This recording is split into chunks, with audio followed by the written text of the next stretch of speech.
Ahli kan ini ahli itu sesuai dengan pengetahuannya yang dimiliki, ya ketahui saja ya.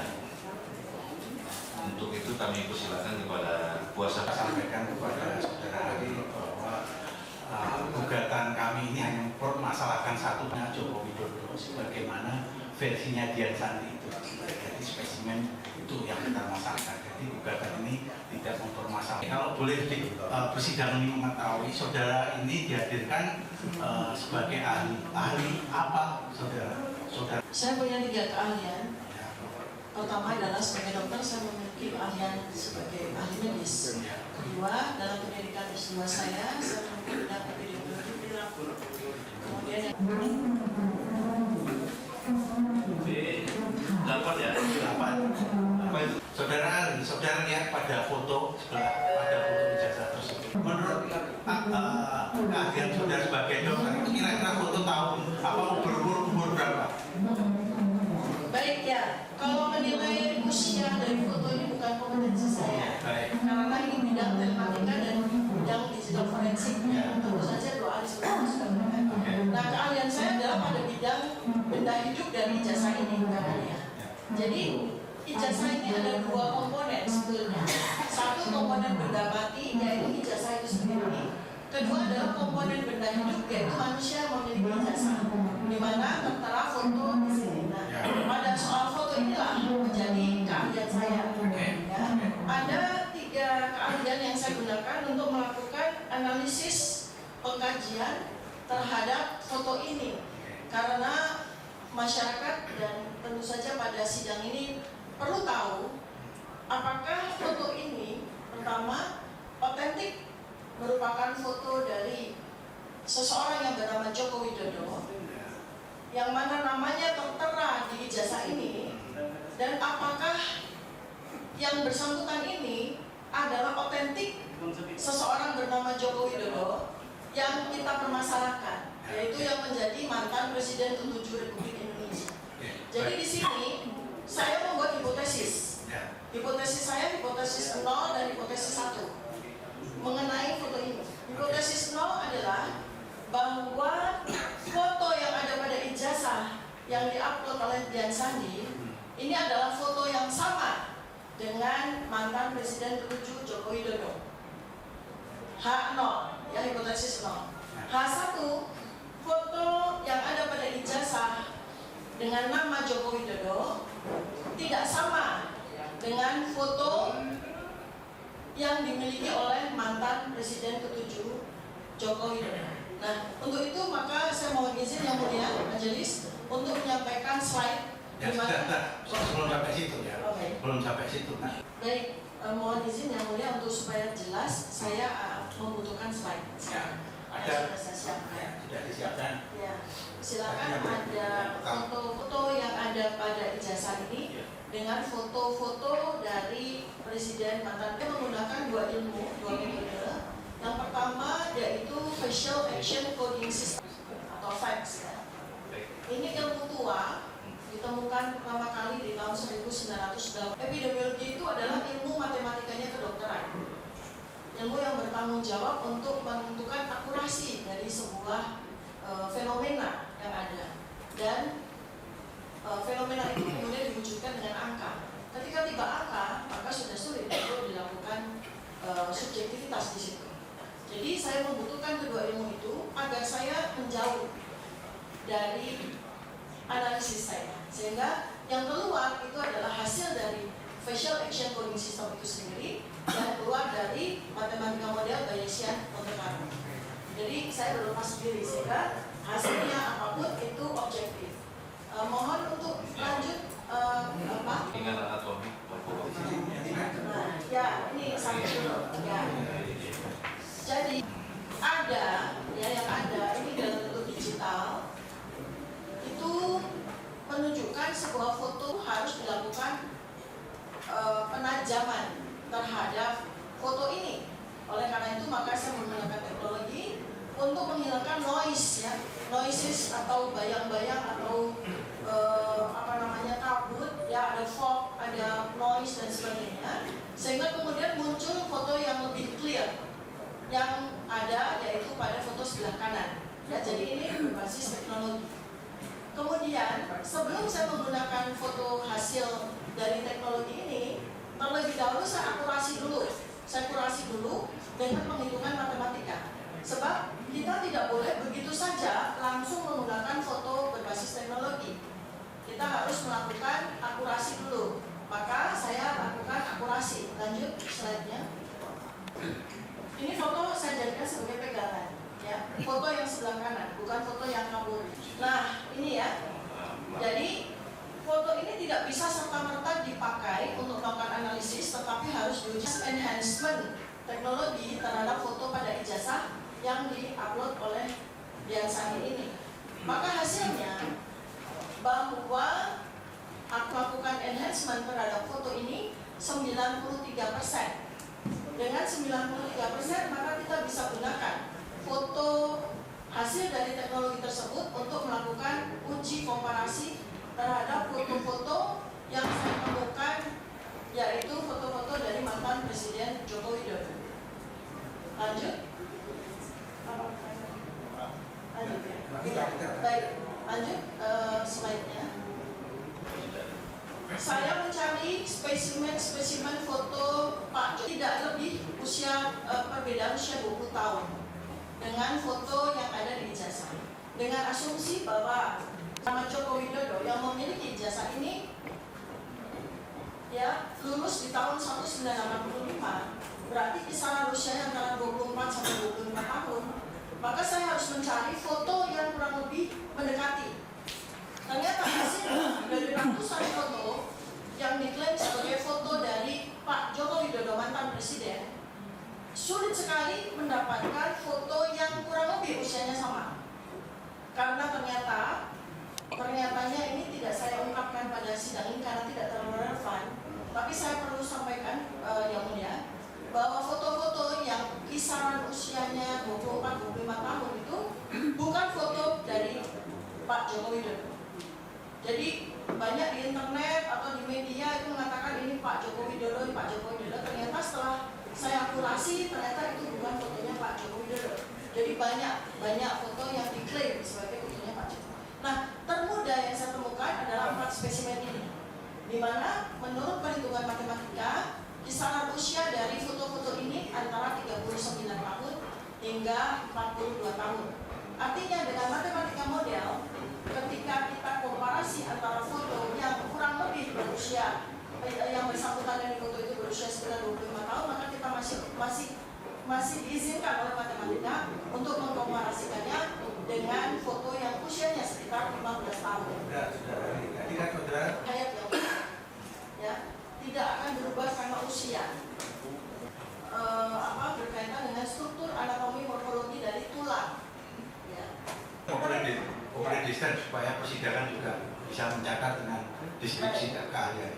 Orang-orang yang mata atau bulatan mata yang paling dalam, ya, yang mulia, itu artinya Bayesian berkata memberikan kesimpulan berbeda sebesar 86,6% dengan foto-foto Presiden Joko Widodo manapun. Itu yang ada di foto itu bukan Joko Widodo yang menjadi presiden RI kan? Saya harus menggunakan kalimat saintifik.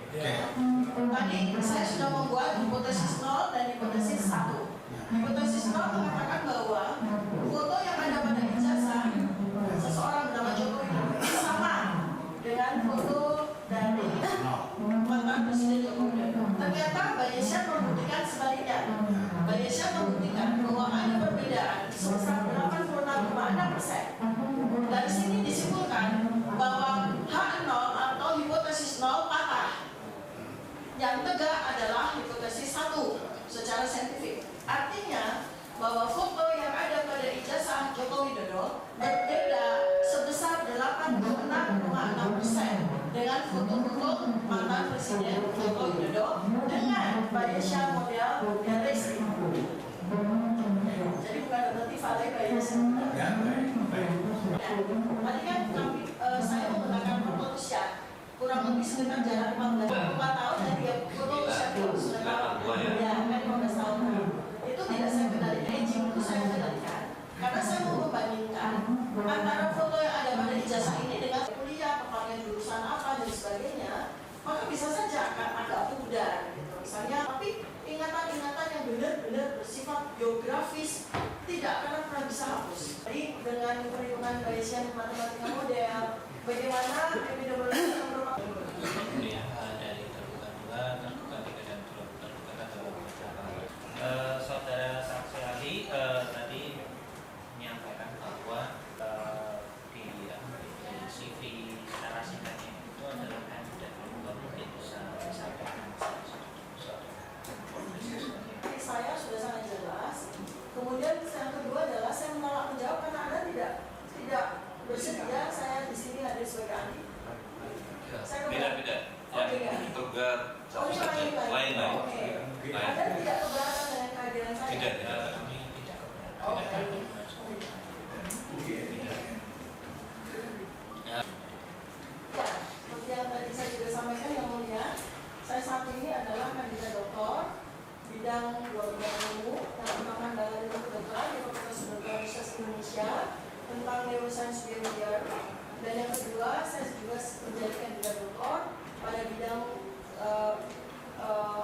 Fakultas Ilmu Sosial dan Politik di Universitas Pajajaran dalam bidang neuropolitika.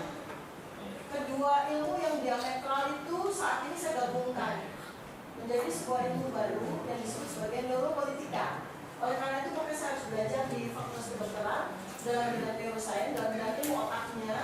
Lalu kemudian saya mesti belajar juga di ilmu sosial politik untuk mendapatkan masalah dan bagaimana mensolusikannya.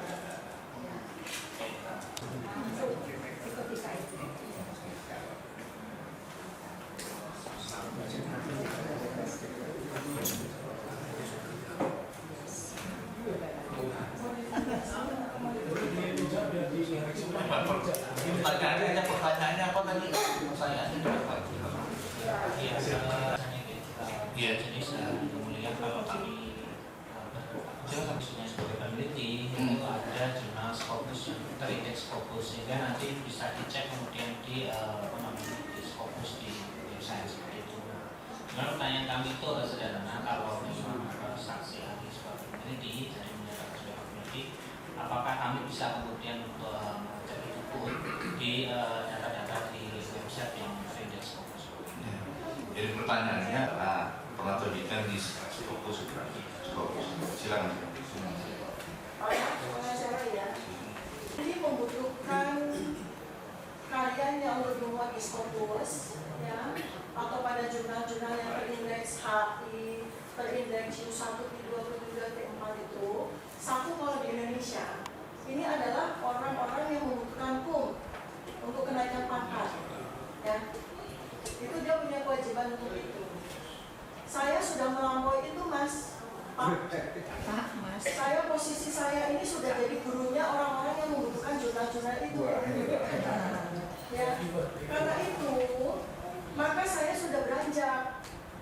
Kalau dalam bahasa penelitian ini, saya ada di dalam wilayah sebagai oracle. Oracle itu seperti oracle-oracle di masa lalu 2500 tahun yang lalu, namanya Plato, Socrates, ya, Galileo. Itu mereka mentahbiskan karyanya itu bukan lagi pada jurnal-jurnal, tetapi pada buku-buku seperti ini, ya. Buku saya ini insya Allah ada 40 buku, ya, yang sudah terbit ada 5, ya. Satu buku ini ada 2000 jurnal.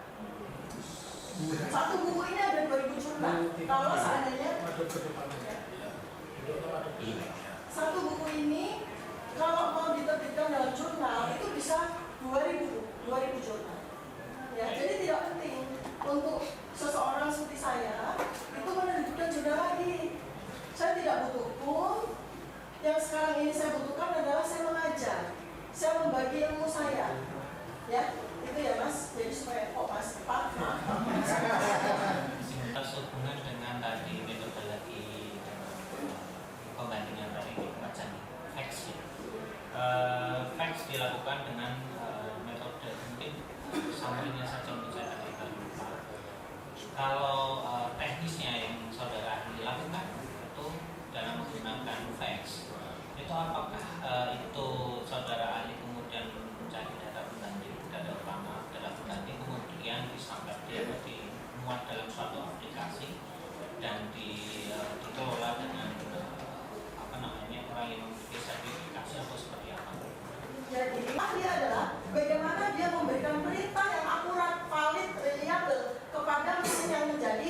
pelayan kita itu. Seperti ChatGPT AI form itu ya. Oh, bukan begitu, nanti salah lagi nanti pengertiannya. Mas. Jadi gini,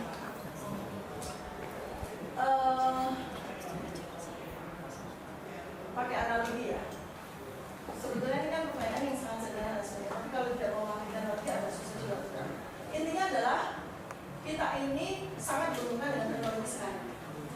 Dulu yang kita nggak pernah bisa membayangkan bahwa foto yang kabur, ya, yang dimunculkan itu bisa kemudian di-enhance dengan teknologi sampai menghasilkan sebuah foto yang sangat jelas, dan dari situ kita bisa melihat bahwa foto itu oleh metodologi dikatakan bisa dihitung 92,37% itu bukan fotonya Presiden Joko Widodo. Itu kita harus melihat itu sebagai sebuah berkah teknologi yang mempermudah hidup kita. Bukan kemudian kita bersusah payah lagi untuk mencari tahu itu gimana cara makainya, gimana cara ini, cara masaknya gimana dan sebagainya.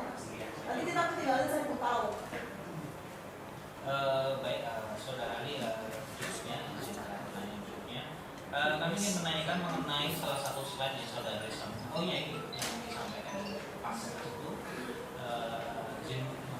Jadi scope yang dibandingkan itu kami, maksudnya saya pribadi itu saya melihatnya bahwa ada 86% yang menjadi angka, yang menjadi pembeda yang dapat. Tapi yang menjadi pertanyaan saya adalah bagaimana pemilihan data yang tentunya datanya itu di foto ijazah kan cuma satu ya. Nah, terus yang dibandingkan yang di bawahnya itu menurut kami bahwa tadi yang berdasarkan yang saya sampaikan tadi juga ini punya tadi itu kan urat wajah itu kan sangat responsif. Urat wajah sangat responsif. Kemudian tadi saudara disampaikan bahwa sangat terpengaruh dengan pikiran dari seorang manusia. Jadi tadi disampaikan bahwa kalau bohong itu juga kelihatan segala macam. Nah, bayangkan ketika ada dua foto yang dalam suatu mungkin dalam suatu pikiran yang berbeda dengan suatu saling yang berbeda. Kenapa kemudian bisa dibandingkan kemudian dalam muncul angka? Jadi ketika saya membandingkan sesuatu itu saya cari spesimen yang sebisa mungkin dalam kondisi yang apple to apple. Nah, kira-kira bagaimana saudara Ali kemudian memilih membandingkan dua foto tersebut?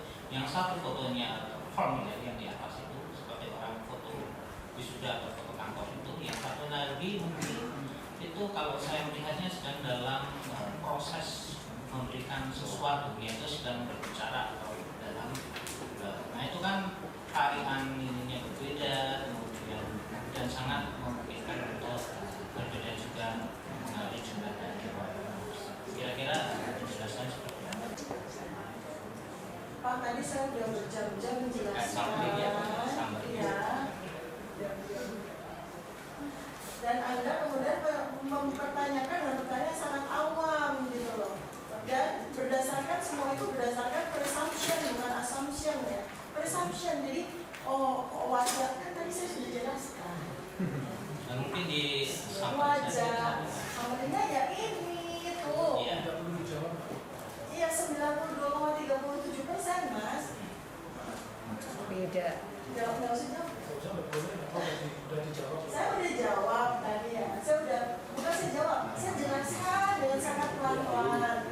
Tadi saya tanyakan bahwa ini kan ada dua foto. Kalau visual cognitive system ya.